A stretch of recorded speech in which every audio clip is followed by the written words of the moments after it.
تو اس کے بعد پھر ملکہ سبا کو جب پتہ چلا کہ سلیمان علیہ السلام نے تحفے لینے سے انکار کر دیا ہے، تو پھر ملکہ سبا نے پیغام بھیجا کہ وہ خود سلیمان علیہ السلام سے ملنا چاہتی ہیں۔ تو سلیمان علیہ السلام اپنے دربار میں بیٹھے ہوتے ہیں اور کہتے ہیں کہ کیا کوئی تم میں سے ایسا ہے کہ اس سے پہلے کہ ملکہ میرے پاس آئے، ملکہ کا تخت میرے پاس لے آئے؟ تو جنات میں سے ایک قوی ہیکل جن اٹھتا ہے اور کہتا ہے کہ آپ اس سے پہلے کہ آپ اپنی سیٹ سے جگہ سے اٹھیں، میں اس کو آپ کے پاس لا حاضر کرتا ہوں اور میں امانت دار بھی ہوں۔ اب ایک شخص، قرآن میں ایک شخص کا ذکر ہے، واللہ عالم وہ ایک عام شخص بھی ہو سکتا ہے، کوئی بھی ہو سکتا ہے۔ تو وہ سلیمان علیہ السلام سے کہتا ہے کہ میں آپ کی آنکھ کے جھپکنے سے پہلے ملکہ کا تخت آپ کے پاس لے آتا ہوں۔ تو سلیمان علیہ السلام نے جب ملکہ کا تخت اپنے سامنے دیکھا تو وہاں پہ سلیمان علیہ السلام نے کہا کہ یہ میرے پروردگار کا فضل ہے کہ مجھے آزمائے کہ میں اللہ کا شکر ادا کرتا ہوں یا کفران نعمت کرتا ہوں۔ اور جو کوئی اللہ کا شکر ادا کرتا ہے تو اپنی ہی جان کے فائدے کے لیے اللہ کا شکر ادا کرتا ہے، اور جو کوئی ناشکری کرتا ہے تو میرا پروردگار بے نیاز ہے، کرم کرنے والا ہے۔ تو یہاں پہ آپ دیکھیں تو سلیمان علیہ السلام اگر چاہتے تو وہ ہواؤں کو خود حکم دیتے تھے اور وہ ہوائیں ملکہ کا تخت لے آتے، لیکن سلیمان علیہ السلام نے یہاں پہ شاید یہ دیکھنا چاہا کہ کیا اللہ نے ایسا علم کسی اور کو بھی دیا جیسا علم ان کے پاس ہے۔ تو جب سلیمان علیہ السلام نے دیکھا کہ ایک عام درباری کے پاس بھی ایسا علم اللہ نے اس کو دیا ہے کہ وہ بھی میری آنکھ کے جھپکنے سے پہلے تخت کو لے آیا ہے، تو ان کے دل میں کوئی کینہ، کوئی بغض، کوئی ایسی چیز نہیں آئی، بلکہ انہوں نے اللہ کا شکر ادا کیا کہ جو علم اللہ نے ان کو سکھایا اس پہ انہوں نے اللہ کا شکر ادا کیا۔ ورنہ اگر آج آپ دیکھیں تو بڑے بڑے علماء ان ڈریمز کی مخالفت کیوں کر رہے ہیں؟ وہ اس لیے کر رہے ہیں کہ ایک ایسے شخص کو اللہ نے خواب دکھا دیے ہیں کہ جس کی نہ داڑھی ہے نہ کوئی نیک اعمال ہیں،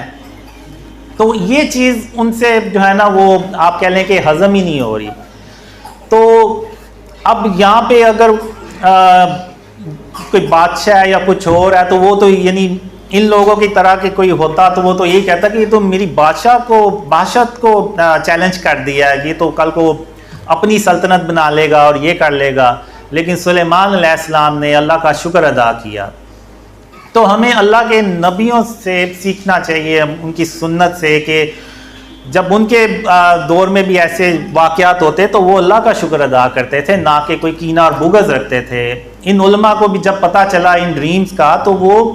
انہیں اللہ کا شکر ادا کرنا چاہیے تھا کہ اللہ نے جو علم ان کو عطا کیا وہ اسی میں خوش ہیں، لیکن وہ انہوں نے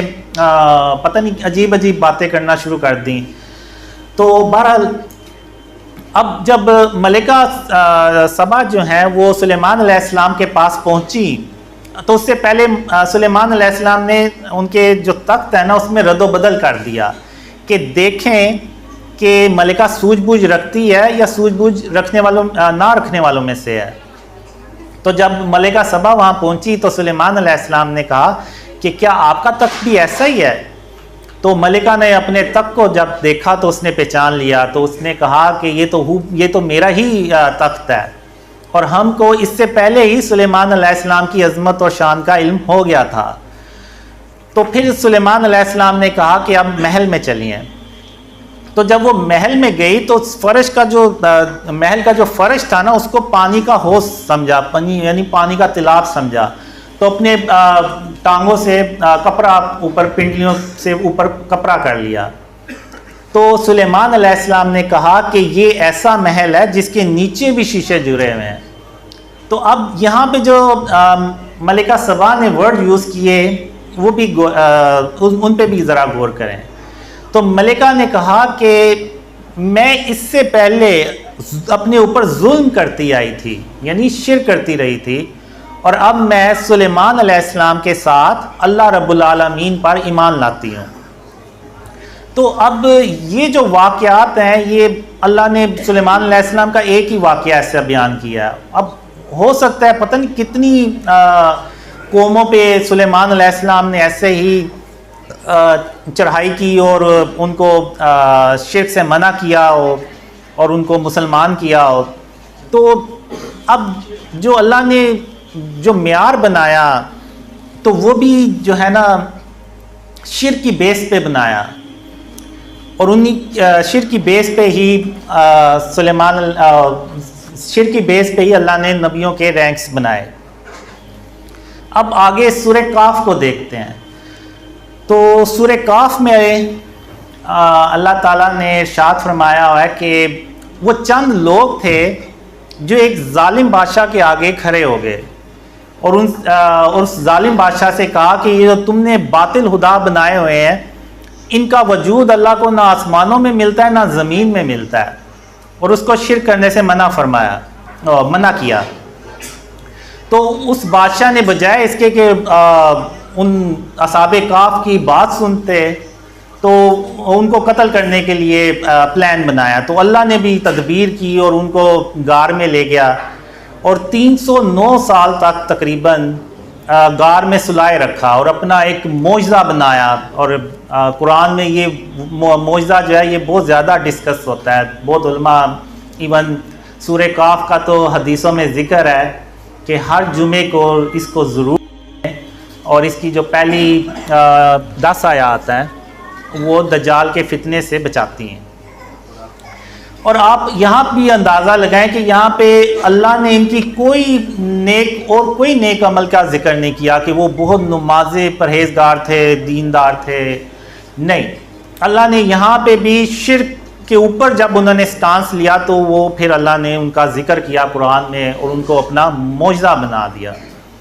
اور 309 سال کے بعد جب اصحاب کاف اٹھ کھڑے ہوئے، تو اگر ہم بھی بہت زیادہ تھکے ہوئے ہوں نا تو کوئی 15-16 گھنٹے سوئیں تو ہمیں بھول جاتا ہے پچھلے دن کے کیا ہوا تھا، لیکن آپ دیکھیں یہاں پہ کہ 309 سال سونے کے بعد وہ اٹھتے ہیں، اور وہ اٹھتے ہیں تو سب سے پہلے ہی یہ کہتے ہیں کہ بے شک ہمارا پروردگار آسمان اور زمین کا مالک ہے، اور اس کے سوا ہم کسی کو معبود سمجھ کر نہیں پکاریں گے، اور اگر ہم نے ایسا کبھی کیا تو ہم بے عقلی کی بات کریں گے۔ اور ان لوگوں نے اللہ کے سوا اور معبودوں کو بنا لیا ہے، اور یہ ان کے بارے میں کھلی دلیل کیوں نہیں لاتے؟ یعنی ان کے پاس کوئی دلیل نہیں ہوتی سوائے اس کے کہ کیونکہ ہمارے باپ دادا ان کو پوچھتے آئے تو اس لیے ہم بھی پوچھ جائیں گے، لیکن وہ اپنے دماغ کو یہ استعمال نہیں کریں گے۔ پھر آپ دیکھیں حضرت لقمان کا اللہ نے ذکر کیا قرآن میں، ان کا بھی اللہ نے کوئی اس طرح سے بیان نہیں کیا کہ وہ بہت عبادت گزار تھے، پرہیزگار، بہت عبادت گار تھے۔ وہاں بھی اللہ نے ان کی جو کوالٹی بیان کی تو وہ یہی بیان کی شرک کے اوپر، اور انہوں نے اپنے بیٹے سے کہا کہ شرک کبھی مت کرنا، شرک تو بہت بڑا ظلم ہے، ان الشرک لظلم عظیم۔ اور یہی بات اللہ کو پسند آئی اور اللہ نے سورہ یعنی ان کے نام سے ایک پوری سورت اتار دی، یعنی سورہ لقمان کے نام سے پوری سورت اتار دی۔ تو یہ اگر ہم دیکھیں تو قرآن میں اللہ نے واضح طور پہ بیان کیا ہوا ہے کہ جس نے بھی شرک پہ زیادہ سخت سٹانس لیا، زیادہ اپنے آپ کو شرک اور اس کی اقسام سے بچایا، تو اللہ نے ان کو اتنا ہی بڑا درجہ عطا فرمایا اپنی رحمت سے۔